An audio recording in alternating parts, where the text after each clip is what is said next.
மகர லக்னம். மகர லக்னத்துக்கு லக்னாதிபதியான சனி, சனி மகா திசையே நடக்கும்போது எந்த வித பலன்கள் தருவீங்க? லக்னாதிபதி எப்பவுமே ஜாதகரை வந்து தூக்கி நிறுத்த தான் பார்ப்பார். ஒண்ணுக்கும் லக்னாதிபதிக்கும் ரெண்டாம் வீட்டுக்கு அதிபதியா வருகிறார். ஸோ எப்பவுமே வந்து சனி தசையை வரும் பொழுது மகர லக்னத்துக்கு அவங்களுக்கு என்ன பிடிக்குமோ, ஃபார் எக்ஸாம்பிள் ஒரு பிடிக்காத வேலையில் இருப்பாங்க, ஆனா அவங்களுக்கு வேற ஏதோ ஒன்று செய்யணும்னு ஆசை இருக்கும், டக்குன்னு வேலையை விட்டுட்டு வந்துருவாங்க. ஏன்னா லக்னாதிபதியா அவங்களுக்கு என்ன பிடிக்குமோ அதை செய்ய வைக்கும். இதே ஃபார் எக்ஸாம்பிள் பார்த்தீங்கன்னா ஒரு 78-80 வயசு ஒருத்தர் எனக்கு தெரியும். அவர் சின்ன வயசுல டென்னிஸ் பயங்கரமா விளையாண்டுருக்கிறார். ஆனா அதுக்கப்புறம் வேலை நிமித்தமா தொழில் நிமித்தமா அடுத்த ஒரு 60 வருஷத்துக்கு விளையாடவே முடியல. இப்போ ஓரளவுக்கு ரிட்டையர் ஆகிட்ட 78ல் இப்போ பேட் எடுத்துட்டு விளையாண்டு இருக்கிறார். ஏன்னா அவரோட லக்னாதிபதி திசை வந்துருச்சு.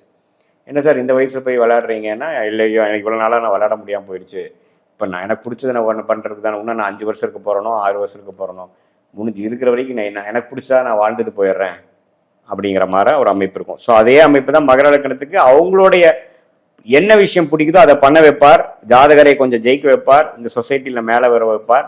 அவரே போய் ஒரு 8ஆம் இடத்துல சிம்மத்துல போய் பகை பெற்று அவருக்கு பிடிக்காத சூரியன்ல போய் இருந்து ராகுவோட சேர்ந்துட்டாருன்னு வைங்க, கரெக்டா சனி திசை வந்தா என்ன ஆகும்? அப்புறம் அதுதான் ஆக்டிவேட் ஆகும்.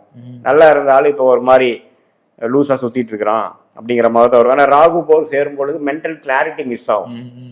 புரியுதுங்களா? கேதுவோட சேர்றப்போ விவேகம் ஆயிடுவாரு.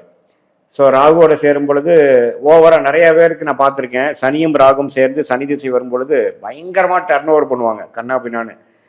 ஆனா அதுக்கு ஈக்குவலா லோன் வாங்கிட்டே இருப்பாங்க. இப்போ ஒரு ஸ்டேஜில் பார்த்தீங்கன்னா எல்லாத்தையும் விற்பாங்க, கட்ட முடியாது. ஒரு வருஷம் 2 வருஷம் அந்த பிஸ்னஸ் வரலைன்னா லோன் தாங்க முடியாது, கழுத்து வரைக்கும் கடன் இருக்கும். ஸோ அது மாதிரி ஓவர் சேசிங் பண்ண வைப்பார். விரலுக்கேற்ற வீக்கமாக பண்ண வைக்க மாட்டார். அவன் அப்படி இருக்கானா இவன் இருக்கானா, அவன் பண்ணுறானா அவன் பேக்ரவுண்டு வேற, அவனுக்கு ராஜோகாதிபதி திசை போயிட்டு இருக்கும், அவனுக்கு தொட்டதெல்லாம் தொடங்கும். நாம் அவனோட சேசிங் போனோம்னு வைங்களேன், ஒரு ஸ்டேஜில் வந்து சனி திசை ராகு புக்தியில் வேலையை காமிக்கும். தம்பி நீ ரொம்ப வேகமாக போயிட்ட, உன் வண்டியில் பிரேக்கே அந்த அளவுக்கு இல்லைப்பா அப்படிங்கிற மாதிரி காமிச்சிரும்.